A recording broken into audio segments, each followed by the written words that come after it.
We'll have a lot more on all of this later in the broadcast when we talk to the Palestinian representative to the United States and the Israeli ambassador to the U.S. But we want to turn now to the other major story we're covering today, that of the tens of thousands of Central American children crossing the border illegally into the United States. Texas Governor Rick Perry joins us now from Austin. Governor, thank you for coming. You have called the federal response to this crisis inept. Do you mean the president's inept, or is Congress inept too? Well, I think there's plenty of blame to spread around from this perspective, but when you're the President of the United States, you are at the tip of the spear, so to speak, and whether it's a VA that's had scandals or whether it's the IRS, you're ultimately going to be responsible. And this border situation, and I go back to multiple years in the past of which we've drawn attention to this administration and the problems on the border. We've asked for 1,000 National Guard troops for over 4 years from this administration. As a matter of fact, in May of 2012, Bob, I gave the president a heads up on what was happening with these unaccompanied children, these alien children who were coming in on the tops of trains. And we laid out exactly what we felt was going to happen if we didn't address that. And now we're seeing that become reality with literally tens of thousands of these young children making this long, arduous, very dangerous trip, being separated from their parents.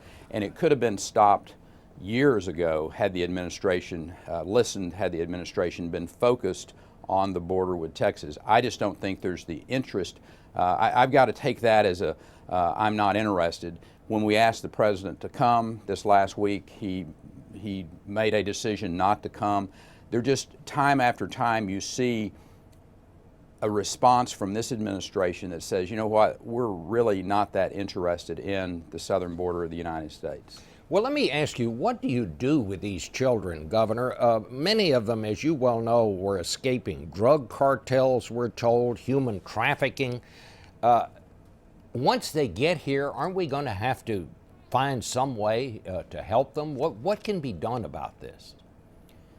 It is a problem of monumental humanitarian impact. And you have to go back to the source of what's going on here, I think. And this is like a triage, if you will. If you have a patient that is bleeding profusely, the first thing you have to do is stop the bleeding. And that's the reason we have been so adamant about securing the border.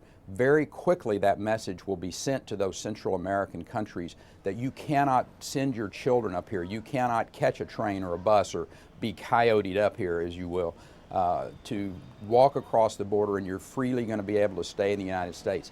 That was the message for years and months from this administration. That's what they saw, and that was the message that went back. Let me ask you about something else. You really ripped your fellow Republican Rand Paul in an op-ed in Saturday's Washington Post.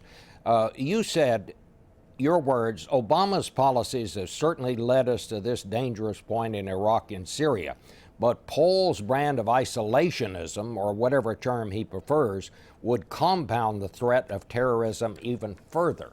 Well, he responded today. He said, unlike Governor Perry, I am opposed to sending American troops back into Iraq. I support continuing our assistance to the government of Iraq.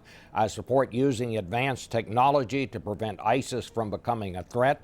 I also want to stop sending U.S. and arms to Islamic rebels in Syria who are allied with ISIS, something Governor Perry doesn't even address. I asked Governor Perry how many Americans should send their sons and daughters to die for a foreign country, a nation the Iraqis won't defend for themselves. He really takes exception to your criticism. What is your response to what he says?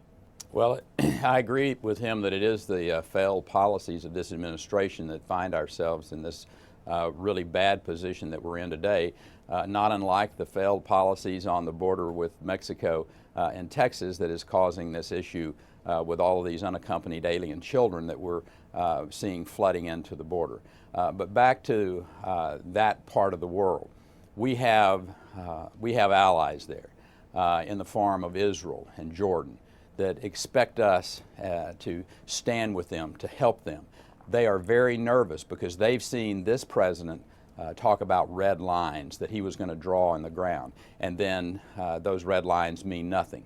I disagree with Senator Paul's representation of what America should be doing, and when you read his op-ed in the Wall Street Journal, he talks about basically what I consider to be isolationist policies, and America can no longer come back onto the continental United States and draw a red line around the shore of America and think that we're somehow or another not going to be impacted.